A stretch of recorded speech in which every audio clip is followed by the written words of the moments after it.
Cabeça para Cima de hoje, nós damos sequência a um programa sobre autismo que fizemos e realmente ele teve uma repercussão muito interessante, muitas pessoas colocando perguntas, então voltamos, aliás, tínhamos prometido, na verdade, ao final, ao término daquele programa que voltaríamos, mas inclusive com a repercussão que ele teve, com certeza tomamos essa decisão e hoje estamos aqui para debater esse tema tão importante que deve chamar a atenção, porque quando a gente interfere, quando a gente lida com essa questão com antecedência no devido tempo, as coisas podem ser diferentes. Então fique ligadinho com a gente, que nós já vamos começar o programa com uma matéria e voltamos com o debate.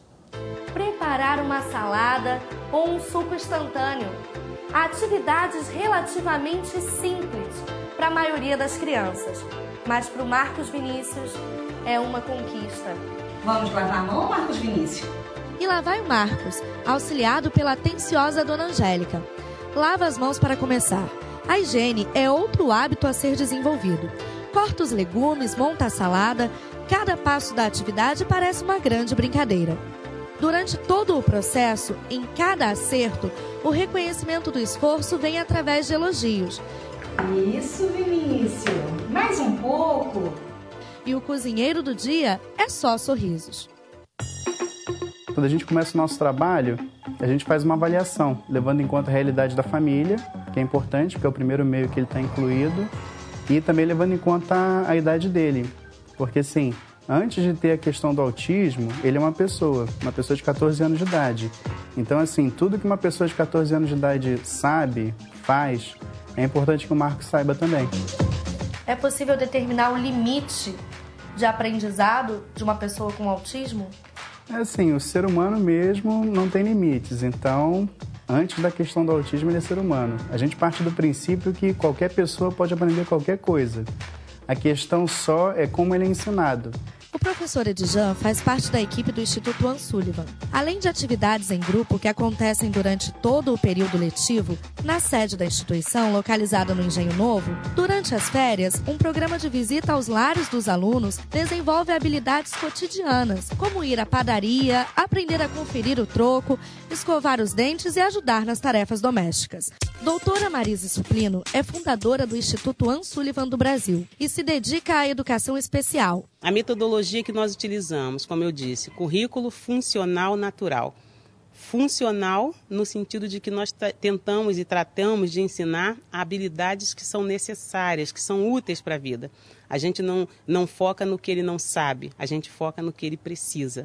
Que é uma diferença, porque muitas vezes se passa muitos anos trabalhando com pessoas com autismo ou com outras deficiências e eles acabam perdendo muito do que eles poderiam aprender de coisas que vão ser, de fato, úteis para a vida, para a inclusão, para estar em sociedade. Então, nossa meta é independência, autonomia e inclusão. Então, nós trabalhamos ensinando e desenvolvendo habilidades que são funcionais, que têm função para a vida.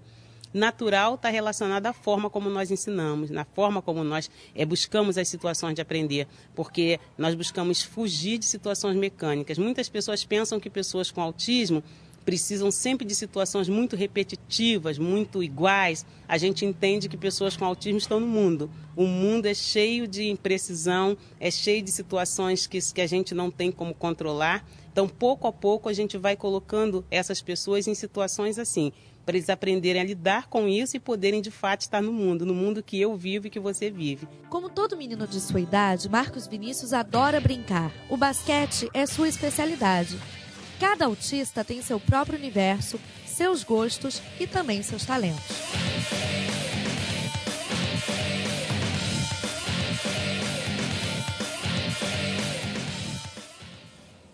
Conosco hoje para debater Jorge Regina Fonseca, que é pediatra, especialista em desenvolvimento infantil e também homeopata e tem uma filha autista. Jorge, obrigada pela sua presença, obrigada por retornar, bem-vinda. Obrigada.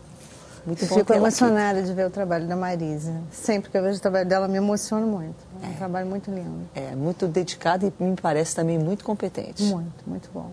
Que coisa boa. Também conosco hoje Jusceli Viana Antunes, que é pedagoga, fundadora da Associação em Defesa do Autista. Muito bom, Jusceli, ter ela aqui com a gente hoje. Bem-vinda. É um prazer estar aqui, poder falar desse tema, né? Tão difícil de se entender, mas Obrigada por você abrir, né, essa oportunidade de nós falarmos sobre o autismo. Tá certo, é a Boas Novas que está aqui e a gente recebe vocês todos de braços abertos. E hoje nós temos o Gustavo Adolfo de Medeiros, que é engenheiro de telecomunicações, doutorando em sistemas computacionais e é autista. Poxa, obrigada, Gustavo, um prazer enorme tê-lo aqui, bem-vindo. Eu que agradeço. Bem, estamos aí diante de um tema que muitas vezes eu diria assim que a mídia trata pouco, né? E, portanto, ele é envolto, de certo modo, num manto de desconhecimento, de ignorância até. E isso é uma coisa que não é boa, porque, digamos, a gente tem dificuldade de lidar com alguém que... E uma família, às vezes, tem dificuldade de identificar se, porventura, digamos, um bebê ou uma criança que nela esteja viva tenha algum tipo de problema, algum tipo de dificuldade. Vamos lá, acho que não tem jeito, temos que primeiro definir o que é autismo e pelo que a gente viu na matéria, ainda nesse bloco, se há diferentes graus. Como é que é isso? Nós falamos disso muito no primeiro programa, né? A questão da definição, a questão do diagnóstico, né? E hoje a gente até vai se estender bastante sobre a questão do tratamento.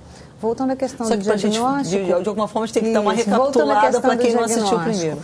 O diagnóstico é essencialmente clínico, então não há nenhum exame que nós façamos, nenhum exame de sangue, nenhuma testagem específica que nos dê o diagnóstico de autismo. O diagnóstico é feito pelos sintomas que a criança apresenta. Nós falamos de uma tríade clássica de sintomas. Se a criança tem uma alteração de comportamento, de socialização e de linguagem, ela entra na tríade para diagnóstico de autismo. Um comportamento estereotipado, um comportamento repetitivo, uma dificuldade de socialização, de interação principalmente com seus pares, quer dizer, com aqueles da mesma idade. Né? Com outras crianças, portanto. Com outras crianças principalmente, porque isso é uma coisa, às vezes os pais dizem assim, não, meu filho interage comigo, mas não está interagindo com as outras crianças, né? E o problema da aquisição da linguagem, ou a criança perde habilidades de linguagem, ou a criança não desenvolve as habilidades de linguagem, de troca social. A linguagem comunicativa. Entendi. Em si. Entendi. Vamos lá, Jusceli. Em alguns casos, a criança tem até a linguagem, né? Ela consegue se comunicar, mas ela apresenta outros comportamentos, como a doutora Geórgia falou, né? E aí eles muitas vezes parecem surdos e não são. E a maior dificuldade mesmo é o diagnóstico, porque os pais ficam totalmente perdidos, sem saber como lidar com seu filho. E é uma tarefa difícil? Não é uma tarefa fácil, não, porque eu tenho um neto e eu sei o que é. Né? Porque a gente, quando é só profissional... A gente vê a criança ali naquele momento da terapia e tal, mas o dia a dia do autista, ele precisa ser tratado exatamente como nessa reportagem foi falado, como um ser humano, né? Dando a ele as condições como uma criança normal, tentando falar com ele de uma forma natural, porque muitas vezes ele parece estar fechado no mundo dele, mas ele está observando tudo que está passando à volta. E se nós não tivermos esse cuidado... Toda a sensibilidade, está ali. Está ali. Há uma questão... É uma questão só de reclusão, mas a observação do local, do ambiente que ele vive, ele está sentindo. Pessoas, claro. E isso pode... deixá-lo cada vez mais fechado. Pode influenciar em como ele consegue... porque esse negócio de dizer assim, o autista vive no mundo dele. Mas nós precisamos tirá-lo desse mundo, né? Com muito amor, com muita dedicação, com muita naturalidade. Gustavo, conta um pouquinho pra gente. Muito obrigada mesmo por vir. Né? Conta um pouquinho para a gente da sua trajetória, da sua caminhada, né? em tudo isso, até digamos que já foi colocado aqui. Como é que você vê isso? Quer contar da minha vida? Você pode começar contando da sua vida. Eu queria fazer uma observação. É que, primeiramente, a gente costuma dizer autismo como se fosse uma coisa só. Né? Então, na verdade, são diversos tipos de síndromes, que síndrome de Rett, síndrome de Asperger, e que provavelmente teriam origens completamente diferentes e tem sintomas que não são bem os mesmos, mas que a gente inclui como sendo autismo simplesmente. Entendi. Então, assim, a gente... É como se fosse um grande guarda-chuva onde coloca embaixo, mas na verdade são questões distintas, com causas distintas. É como se chegasse e dissesse, pelo fato de um cara andar de bicicleta e outro andar de Fórmula 1, e dizem que ambos são pilotos, e aí você classificasse todos eles como se fossem a mesma coisa. Né? Ele é piloto e o outro também. Então, o autismo ele cai muito nisso, porque o que ele tem em comum é basicamente a dificuldade de interagir com a sociedade, de ter uma coisa para dentro. Agora, os motivos que levam a pessoa a ter ser voltado para dentro, ter essa dificuldade de interação social, são motivos distintos. Então, por exemplo, há uma teoria, no caso, eu fiz mestrado em inteligência artificial com ênfase em neurociência computacional. Eu fiz esse negócio e nem sabia que tinha autismo depois. Nem desconfiava. Mas, assim, por exemplo, eu tinha visto sobre o caso dos savantes, né, que é aqueles casos em que, por exemplo, um camarada pega uma paisagem e desenha completamente igualzinho à paisagem no desenho. E uma das teorias da neurociência é de que, provavelmente, ele usa tantos neurônios para aquilo que não sobra espaço para outras habilidades, e entre elas as sociais. Agora, por exemplo, uma pessoa que tem outra síndrome, como Asperger, provavelmente é outro sintoma. Outros autistas é porque simplesmente ele é obcecado por um determinado tipo de coisas, e não necessariamente todos os neurônios necessariamente vão estar vinculados a A causa, então, desse comportamento não é necessariamente a mesma. Há diferentes. Isso se torna um diagnóstico, um tratamento complexo, por isso que entendi. Deixa eu só entender ver se eu entendi corretamente. Você está dizendo, quando é que você soube, que você entendeu que você era autista? Bom, eu sempre soube que tinha alguma coisa estranha em mim, né? Eu até... Deixa eu contar, então, um pouquinho da minha trajetória.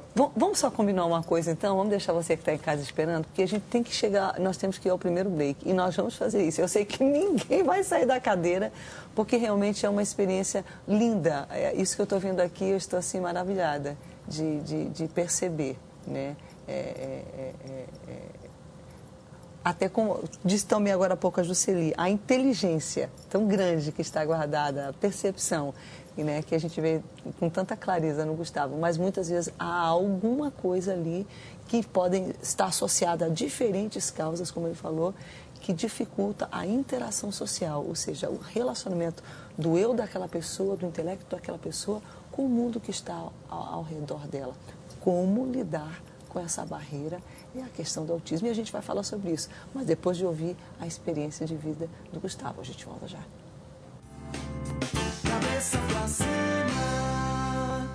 Sítio Jaribe, espaço exclusivo para retiros e passeios de igrejas evangélicas. Área de camping, piscina, vôlei, churrasqueira, golfe, futebol, trilha, alojamentos e local para cultos. Sítio Jaribe, administração evangélica. Entre no site www.sitiojaribe.com.br e faça contato pelo telefone 21 4126 6960. Sítio Jaribe, tudo quanto tem fôlego, louve ao Senhor.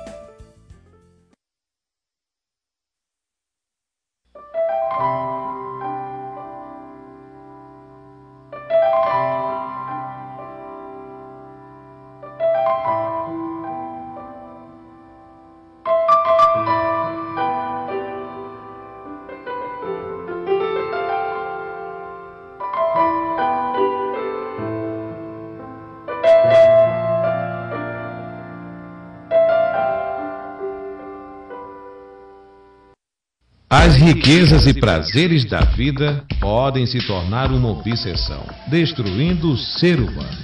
Sem lançar mão das promessas de Deus, o livro Um Grito por Liberdade Financeira, escrito pelos pastores Jonatas e Ana Lúcia Câmara, nos ensina que podemos ser bem-sucedidos, tendo uma vida próspera e de bem com Deus.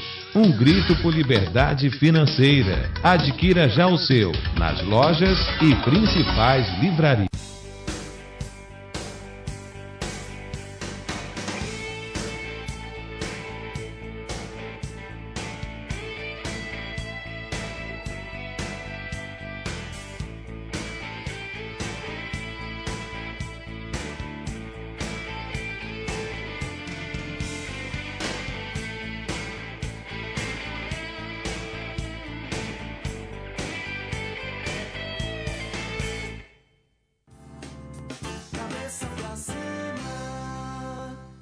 Hoje estamos fazendo um programa sobre autismo, na verdade, a parte 2 do programa. Fizemos um programa que lidou mais com o aspecto das definições, embora que estejamos ainda redefinindo para colocar todo mundo pronto para debater o tratamento que será o foco desse programa. E nós estamos aqui hoje com o Gustavo, que é portador do autismo.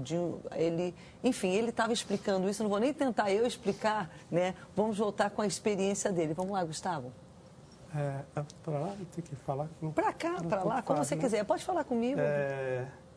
Assim, se eu ficar explicando diretamente para você, eu me perco. Tá. Assim, eu quando era criança, eu tinha enorme dificuldade de interação social. Geralmente, eu ficava isolado e eu não tinha tanto essa ideia, até lembrava disso tanto. Até depois eu leio uma cartinha de uma professora minha. Aliás, eu esqueci de trazer a carta. Mas parece que eu ficava apático em determinadas situações. Aliás, por bastante tempo, né? Falava de maneira enrolada, não conseguia me expressar. Tinha uma série de dificuldades, era agressivo muitas vezes. E eu não conseguia interagir. Era quase um caso perdido. A minha mãe ficava desesperada procurando Você médicos. tem irmãos?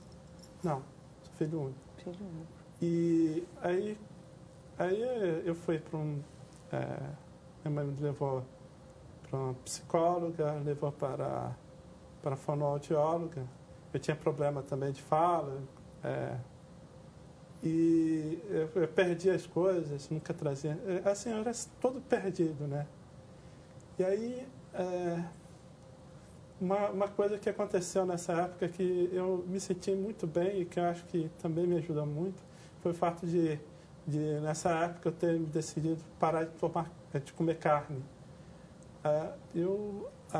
Quando parei de comer carne, eu sentia dor de cabeça sempre também. E aí, isso aí deu uma... Eu não sei se foi coincidência, mas assim, a dor de cabeça que tinha todo dia praticamente sumiu, né? Dizem que a carne tem gorduras que de repente podem entupir as veias da cabeça e de repente dar dor de cabeça, não sei. Não tenho uma explicação. Ou reações metabólicas, de repente a gente chega nisso, mas vamos lá. Então, eu sei que com o tempo fui melhorando como aluno, eu que era um péssimo aluno, fui me tornando cada vez melhor, principalmente na área de matemática. Aliás, eu devo muita matemática nesse sentido. E aí já no segundo grau eu era o melhor aluno, né? Mas eu ainda assim era em colégio estadual e não de muito boa qualidade, como a maioria dos colégios estaduais. Mesmo assim, eu estudei bastante e passei para a UF, fiz engenharia de telecomunicações. Também tive dificuldades em interação social entre meus colegas. Aliás, antes eu melhorei bastante, antes de ir para a faculdade, porque eu fui morar com minha tia e ela me ensinou muito do tato social com as pessoas, como você deve lidar, o que você não deve falar. essa consciência eu não tinha. Né? Eu era do tipo que, por exemplo, eu gostava muito de astronomia. Então, por exemplo, eu chegava numa festa e dizia assim, você gosta de astronomia? E começava a falar sobre astronomia o tempo todo. Aí o cara assistia e saía, e ainda buscava o cara. Peraí, ainda não terminei. Hoje em dia eu acho engraçado, né? É sensacional. Assim, voltando o tempo, eu vejo isso, como é que eu era meio tapado. Né? Mas eu fui aprendendo o traquejo social com o tempo, vendo as pessoas como elas se portavam. E, assim, aprendi a namorar vendo uma amiga, começando o namoro, aí eu vi mais ou menos como é que devia ser, mais ou menos pelos comentários que ela fazia, eu via o que não podia falar uma garota. E aí eu fui aprendendo, aí eu consegui minha primeira namorada somente aos 27 anos. Já tinha terminado engenharia. Meu irmão, posso ser sincero, não dá mão na foto, não. Tem muita gente que não tem. Deixa eu só dar uma parada, uma pausa, antes da gente prosseguir mais, que eu quero prosseguir contigo, que eu sei que tem mais nessa história, mas para a gente, de alguma forma, destrinchar. Ele colocou algumas coisas, inclusive, em relação ao tratamento, e a gente vê que ainda ele não disse, mas pelo que a gente vê, que foi ainda depois disso que ele foi descobrir que realmente era autista, e já ele vai dizer por quê. Mas vamos tentar comentar algumas das questões que ele colocou aqui. Essa dificuldade de comunicação e essas diferentes síndromes. Como é que é isso? E como é que é o tratamento dessas situações, dessas síndromes que ele colocou? O que foi o diferencial para ele, que ele deu esse pulo do gato, entendeu? Que a gente viu que ele, nossa, tremendamente deu. Como é que é isso? Bom, então vamos à questão primeiro do diagnóstico. Como eu estava te falando, nós temos aquela tríade, né? Então a criança tem uma dificuldade de comunicação muito grande, de linguagem, que ele tinha uma grande dificuldade de interação social no seu próprio meio. E ele provavelmente as crianças têm habilidades repetidas, manias repetidas, um comportamento estereotipado, né? Tem interesses fixos, por exemplo, um comportamento estereotipado. Eu tenho um paciente que ele gosta de dinossauros, ele também chega perto de uma pessoa e ele começa a conversar sobre dinossauros. Se a pessoa começar a falar sobre futebol, ele sai fora porque não é o interesse dele, né? Então, essas são as características principais. Você vê que aquela criança não interage, aquela criança tem uma dificuldade de linguagem, tem manias, tem repetições. Às vezes ela fala, mas ela fala repetindo o que você disse, né? E essa seria a tríade que a gente faz o diagnóstico do autismo. Só que hoje nós chamamos de espectro. Nós não damos mais o diagnóstico de autismo. Aquela criança está no espectro do autismo. Por quê? Como existe o espectro de cores, né, em que você tem o azul desde o mais forte até o mais clarinho, você tem crianças com diferentes manifestações dentro desse espectro. Dentro desse espectro também há outras síndromes hoje caracterizadas que são colocadas dentro do espectro do autismo, como a síndrome de Rett, que dá principalmente em meninas, né? Que elas apresentam, pode dar em meninos também, mas principalmente meninas, dá uma regressão importante do desenvolvimento. Hoje, a causa genética da síndrome de Rett já é bem estabelecida. Existe a síndrome desintegrativa, ou autismo desintegrativo, que é mais grave, a criança vai perdendo habilidades progressivamente, né? O transtorno invasivo do desenvolvimento, que nós chamamos de TID, os americanos chamam de PDD, que seria aquela criança meio borderline, né? Ela tem linguagem, mas ela tem uma dificuldade de interação social. Agora, muito interessante o que ele está falando, o que o Gustavo fala é a questão de caminhar dentro desse espectro. Porque quando os pais chegam ao meu consultório pela primeira vez, eles chegam com uma angústia muito grande da criança que não interage, da criança que não fala. E eu costumo mostrar para eles um desenho que foi feito por um autista hoje adulto, que é professor da Universidade de Boston, que é o Stephen Shore, que explica que a criança caminha dentro desse espectro, que foi o que ele caminhou, né?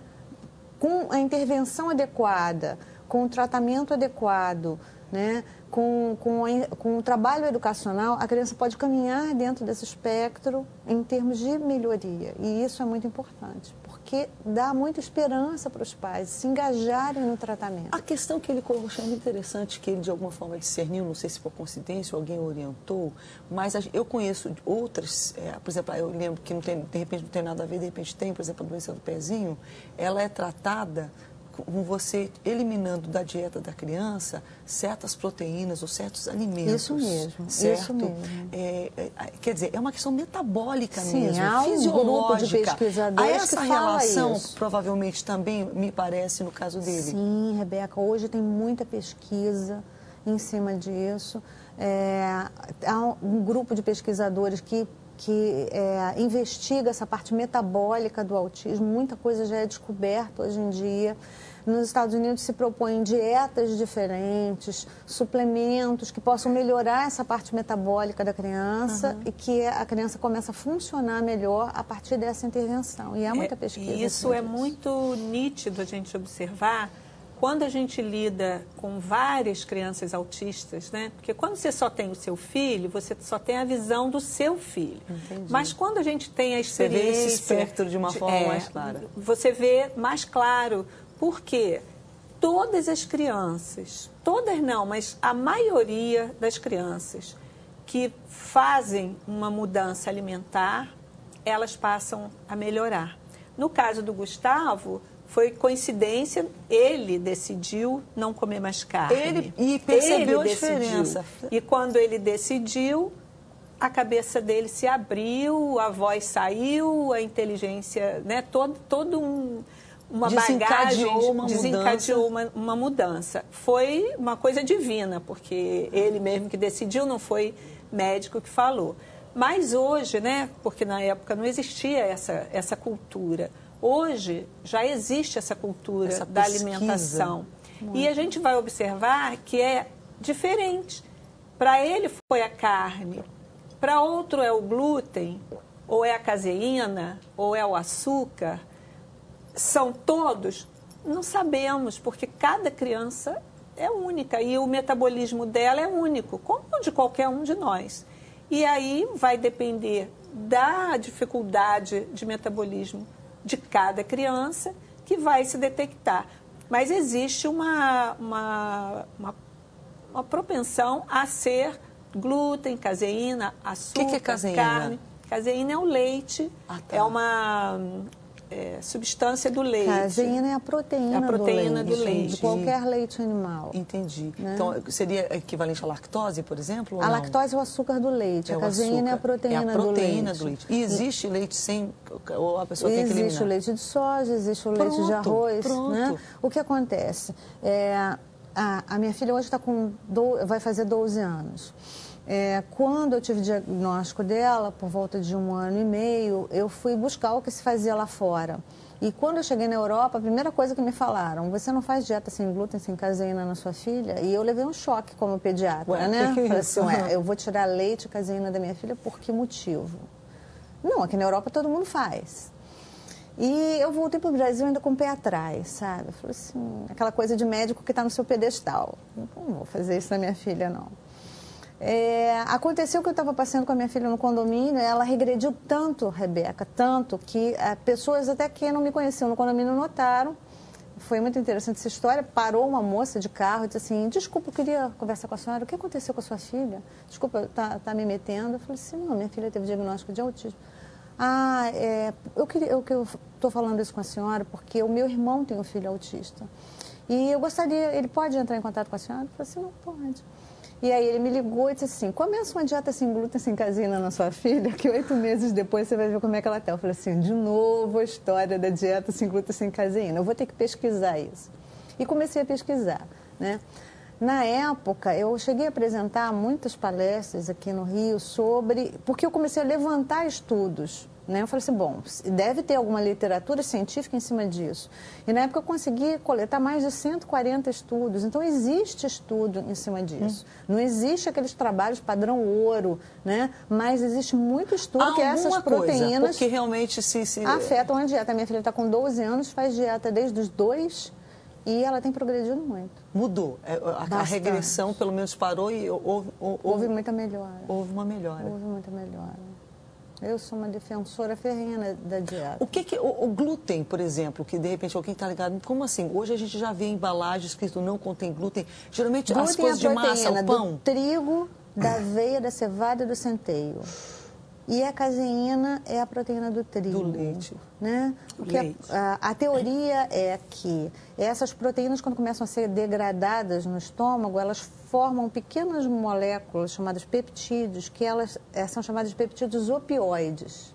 Ah, Jorge, por que tem esse nome opioide? Porque literalmente tem característica opioide. Se você aspirar aquele peptídeo ali e aplicar no boizinho, ele, pumba, cai dormindo. Nossa. Né? Então, a teoria é que você deve diminuir o aporte desses peptídeos opioides para o autista para que ele fique mais alerta. Mais alerta. E faz essa diferença. É claro que a intervenção dietética tem que ser acompanhada por uma boa nutricionista por causa do crescimento e desenvolvimento da criança, que tem que ser cuidado. Entendi. Claro. Nós temos que ir ao intervalo, mas a gente vai voltar ouvindo como é que você... Caiu a ficha para você mesmo estudando, que eu acho assim uma coisa tremenda, né? E continuar ainda debatendo a questão dos tratamentos, como intervir, como lidar até o quanto antes se há essa diferença de começar com precocidade, de modo que se chegue a um fim melhor. A gente vai ao intervalo, mas a gente volta já já. Cabeça pra cima.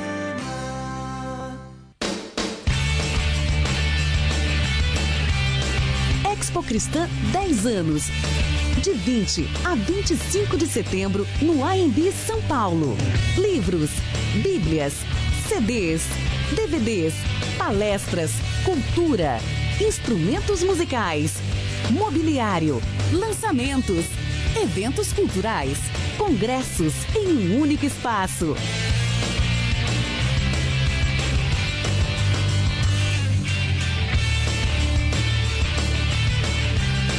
Nos acompanhe nas redes sociais. Organize já a sua caravana e venha comemorar os 10 anos de Expo Cristã. De 20 a 25 de setembro, no AMB São Paulo, rumo aos 100 milhões de evangélicos. O maior evento internacional de produtos e serviços para cristãos.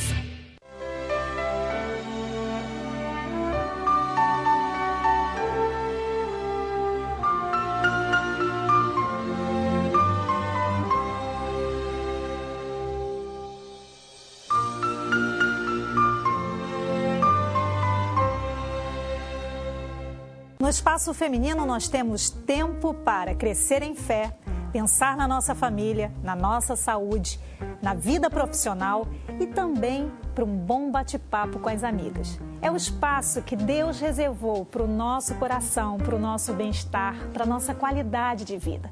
De segunda a sexta-feira, temos sim tempo, temos espaço para a gente pensar, colaborar uma com a outra, trocar muitas informações, se ajudando, acolhendo, enfim, esse é o nosso espaço, o espaço que Deus deu pra gente.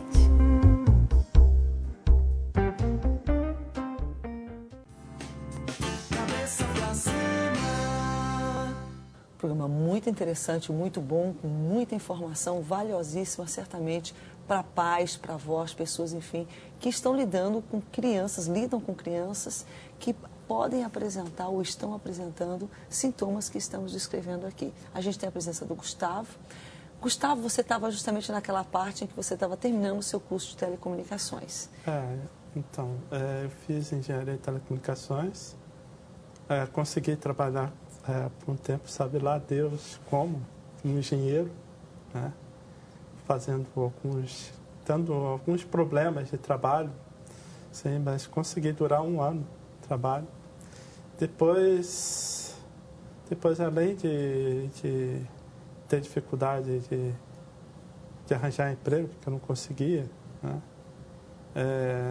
Entrei em depressão, então Aí eu resolvi fazer mestrado.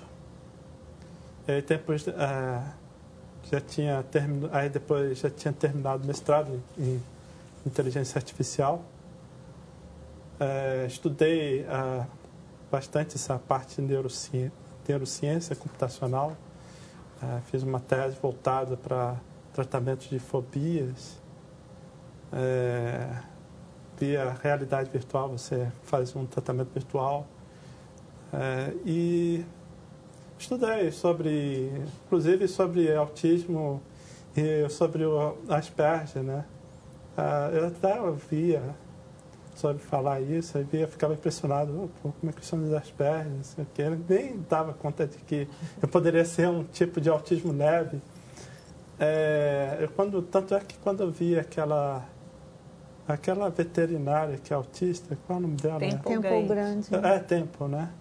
Assim, poxa, ainda bem que eu não sou assim, coitada, que mundo miserável.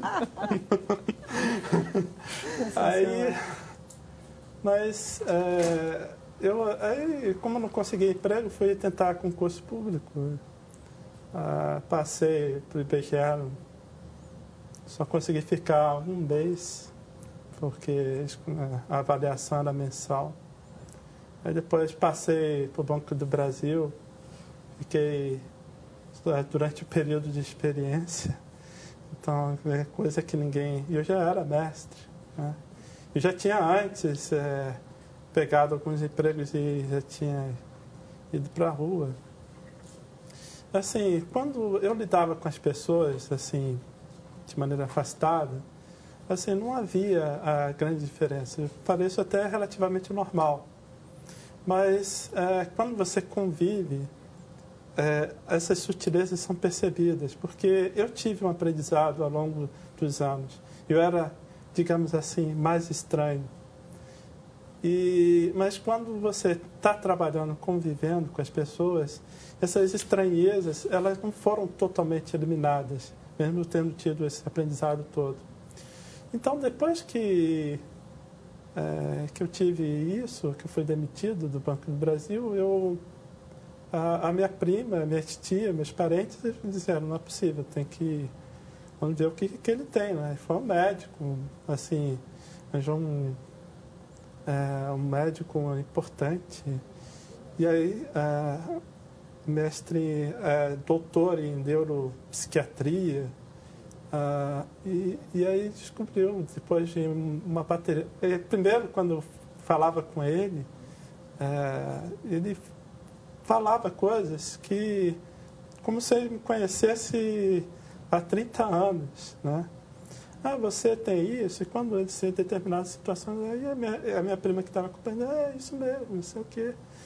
Fizemos uma série de baterias, ficou um dia inteiro fazendo testes, alguns via computador, outros via montando coisas, um monte de coisas.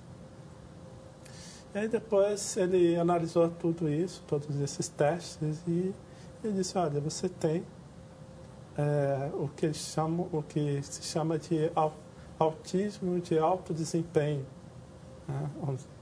que seria um autista com suas capacidades cognitivas preservadas. E então eu fiquei... foi uma coisa muito estranha, né? Porque, afinal de contas, eu já tinha ouvido falar, né? Em determinado momento, eu cheguei assim, a achar que eu poderia ter autismo, mas achei, não pode ser, porque, afinal de contas, eu interajo relativamente com as pessoas, né? Escrevo poesia. Então, tá dando um banho, muita gente que já vem nesse programa. Não achava que poderia ser autismo, mas aí depois é ignorância mesmo, porque mesmo os médicos, muitos deles, às vezes psiquiatras, neurologistas, eles não têm completo conhecimento do autismo. Então, eles deixam passar até os casos graves. Imagina os casos leves como o meu, né? Então, e depois eu pesquisando, lendo, de fato, esse médico estava certo, realmente, lendo na internet, era um caso semelhante ao Asperger, né? Tem umas pequenas diferenças, alguns diagnósticos consideram como sendo uma variação do Asperger. E E, de certa forma, essa surpresa também é porque, normalmente, a gente costuma vincular o autismo aos casos clássicos, que são os casos mais graves, né? Sendo que, mesmo esses casos mais clássicos são ainda desconhecidos e relativamente recentes. Os casos mais leves, como o Asperger, são praticamente desconhecidos mesmo pelos psiquiatras ou neurologistas e mais conhecidos lá fora. Então, por daí, porque toda essa dificuldade. Entendi.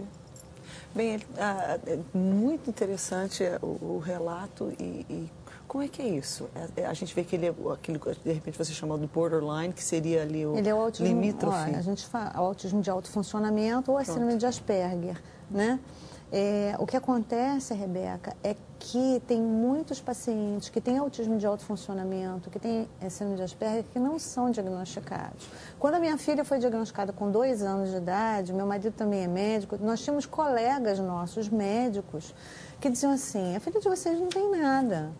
Porque há 25 anos atrás, quando eu me formei, o que me ensinaram sobre autismo era que autista era aquela criança que ficava isolada no próprio mundo dela, que não beijava, não abraçava, não falava, não olhava para você, que ficava parada olhando para cima, se balançando. E que essa não é a realidade.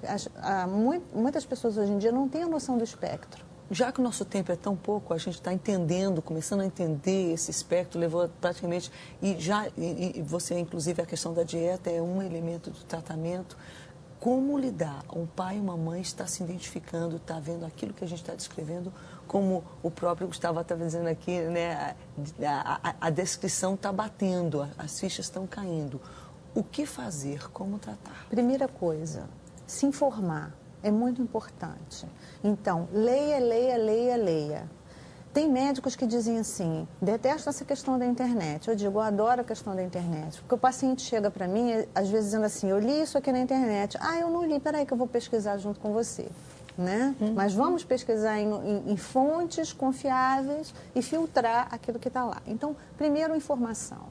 Segundo, procure um bom profissional que esteja capacitado, que entenda a questão do espectro. Em terceiro lugar, procure grupos de pais que possam dar uma ajuda, um apoio social para você, para que você entenda a dificuldade de interação. E se beneficie do conhecimento que eles têm, de repente. Justamente, ou se você é autista, que você entenda a dificuldade que as outras pessoas têm de relacionamento, porque existem grupos para autistas também. Aí, Juscelie, você que trabalha com essa questão dos grupos. Na questão do tratamento, propriamente dito, nós já falamos sobre a dieta, que é uma coisa fundamental, mas as terapias é que vão dar o aprendizado, né? Porque o que acontece com o autista? Eles têm dificuldades de aprender sozinho determinados comportamentos. Eles aprendem até conteúdos. Entendi. Né? Às vezes são inteligentíssimos em determinadas áreas. É aquilo que a gente viu na matéria, na abertura do programa. Mas tem dificuldade comportamental. Como o Gustavo falou, que ele falou rapidamente, que ele teve muita ajuda de uma tia. Essa tia foi fundamental para ele. Então, às vezes, a gente pensa assim, eu tenho que ter um profissional. Às vezes não precisa ser um profissional, pode ser um parente, uma mãe, uma tia, uma avó, mas que tenha consciência precisa ser trabalhado. E trabalhar em cima exatamente do que está na reportagem, trabalhar as dificuldades, porque aquilo que ele sabe não precisa ser trabalhado. Vamos trabalhar as prioridades, que é a parte funcional primeiro.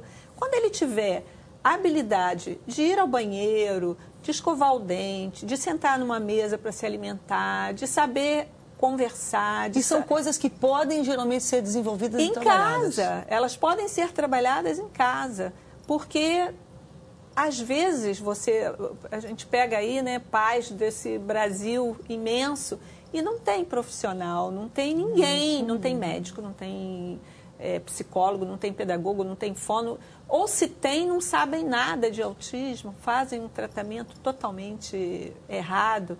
Então, aí vem a questão da pesquisa, é pesquisar, estudar, fazer cursos. Eu acho que os pais precisam estar preparados. e não se assustar porque recebeu um diagnóstico de autismo. E sim, enfrentar e dizer, não, meu filho vai, e você não desvalorizar a criança.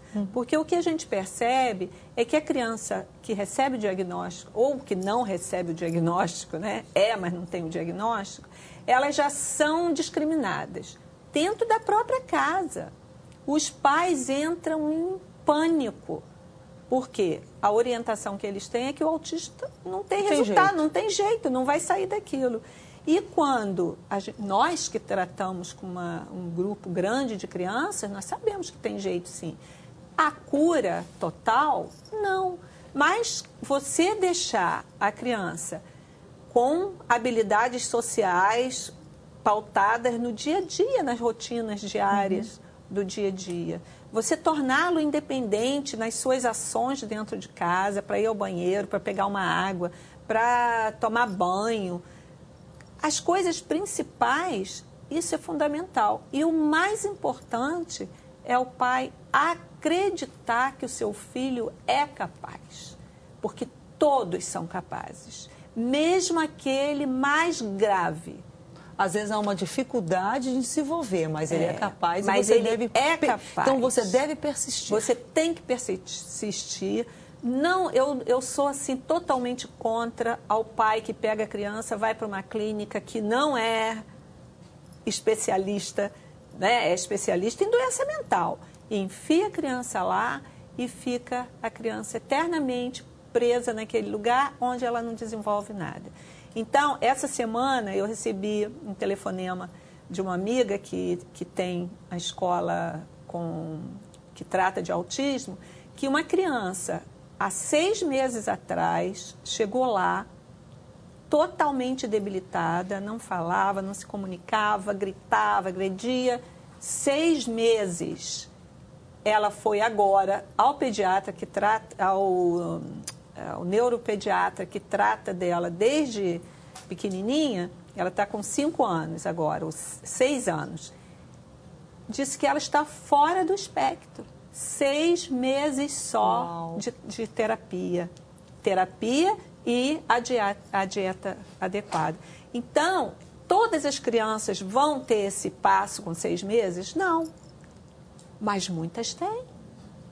Então, nós temos que acreditar. E às vezes elas não têm 6 meses, mas têm 3 anos, 4 anos. Não, e outra coisa, porque a criança já é mais velha e diz, não tem mais jeito. Tem sim. O Gustavo mesmo, ele só foi melhorar com 9 anos. Pois é. Né? Então, os profissionais têm mania de dizer assim, não, o desenvolvimento da criança é até 5, 7 anos. Aos 7 anos acabou. O que foi feito foi, o que não foi feito acabou. Não é assim. Hoje a medicina desenvolveu muito, existe uma plasticidade. A doutora Georgia pode falar melhor, cerebral, né? Uma o quê? Uma plasticidade cerebral, né, Rebeca? Porque nós não usamos a nossa capacidade cerebral total. Não, pelo contrário. E, por exemplo, quando a minha filha teve diagnóstico, eu fui em certas palestras e eu escutava pessoas que já tinham filhos mais velhos falarem com tanta amargura, né? E aquilo me desanimou muito, me deixou muito angustiada. Eu era uma mãe de uma criança recentemente diagnosticada, toda aquela angústia, todo aquele desespero inicial. E quase que eu arrefeci naquela hora.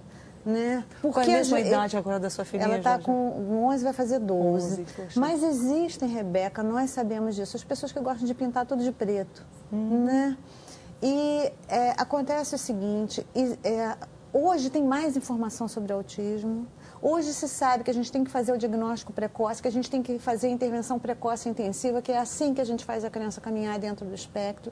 E nós temos crianças hoje que estão evoluindo muito bem, como essa criança que a Juscelia falou, ou que não seja em 6 meses, em 2, 3, 4, 5 anos. A minha filha hoje, com 11 anos, ela está inserida no 4º ano do ensino fundamental e hoje, quando eu saí de casa, ela estava estudando verbos, estava conjugando verbos na hora que eu saí de casa hoje. Que legal. No dever de casa. Então, isso vem de toda uma conquista que a gente faz, de um esforço, né? Que é duro, Rebeca, mas é no dia a dia, porque há recompensa. Com certeza. Como tudo que a gente se engaja com o coração, que a gente faz na vida. É uma vida, e a vida é preciosíssima. Ela é preciosíssima para Deus, ela deve ser preciosíssima para todos, para cada família. Né? Você falou a palavrinha-chave que é Deus, né? Eu acho que Deus, quando a gente coloca Deus dentro da vida da gente, a ciência parece que desenvolve mais rápido. Concordo plenamente. A gente volta para se despedir. E com música, é claro. Cabeça pra cima. Bem-vindos ao Voz da Assembleia de Deus. Vamos lá.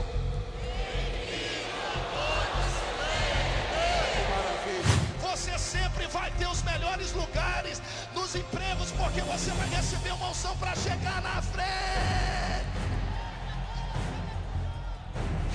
Intervir, agir, age, Senhor, nesta causa, neste mal, neste problema. A matemática da vitória. Direto de Belém do Pará, do Centro de Convenções. Vamos lá.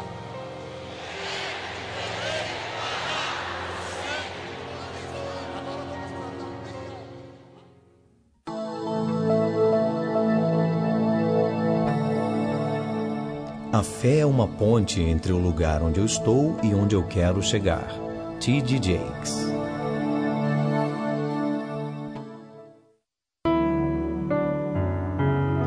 Agora, pois, permanecem a fé, a esperança e o amor. Estes três, porém, o maior destes é o amor.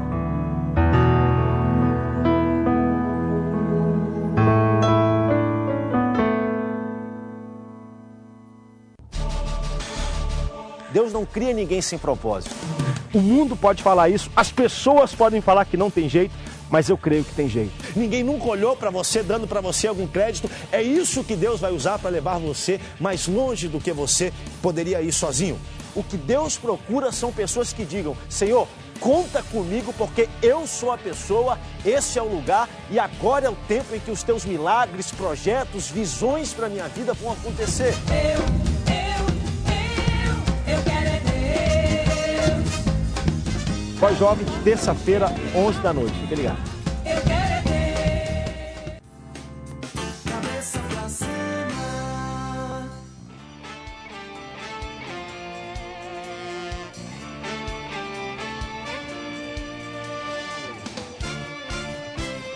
Aleluia. Oh, Senhor, tu és meu Deus. Te louvarei, te bendirei. Yeah. Teu nome é tremendo, os teus conselhos são verdades e fiéis. Ó Senhor, tu és meu Deus, te louvarei, te bendirei. Teu nome é tremendo, os teus conselhos são verdades e fiéis. Minha fortaleza, refúgio contra a tempestade e o mar. Com tua mão vem sobre mim, a minha boca entoará um novo cântico de adoração. Tua glória vem derramar, teu nome vou glorificar. Vou levantar minhas mãos pra te adorar.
Ô, Jaqueline Porto, que legal. Jaqueline, inclusive, estaria com a gente no programa, mais o trânsito do Rio de Janeiro, né? Mas ela tem uma pessoa muito especial com ela.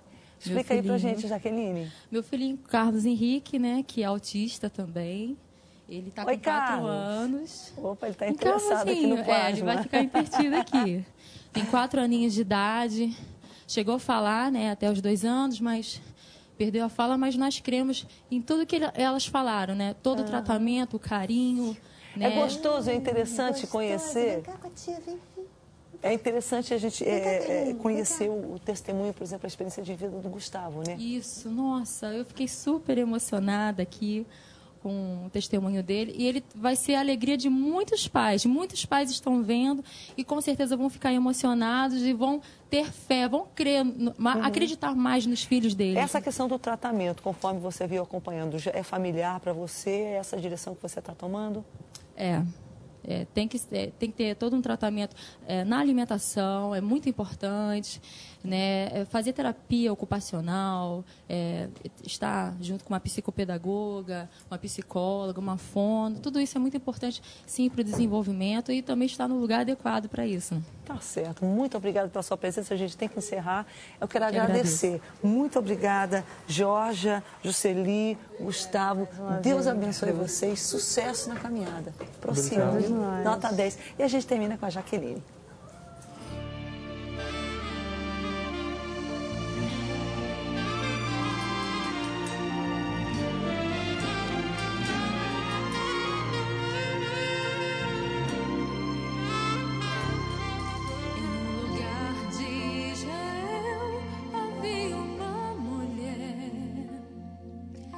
Mais de 12 anos sofria de uma enfermidade, mas ela descobriu que o mestre ia passar ali.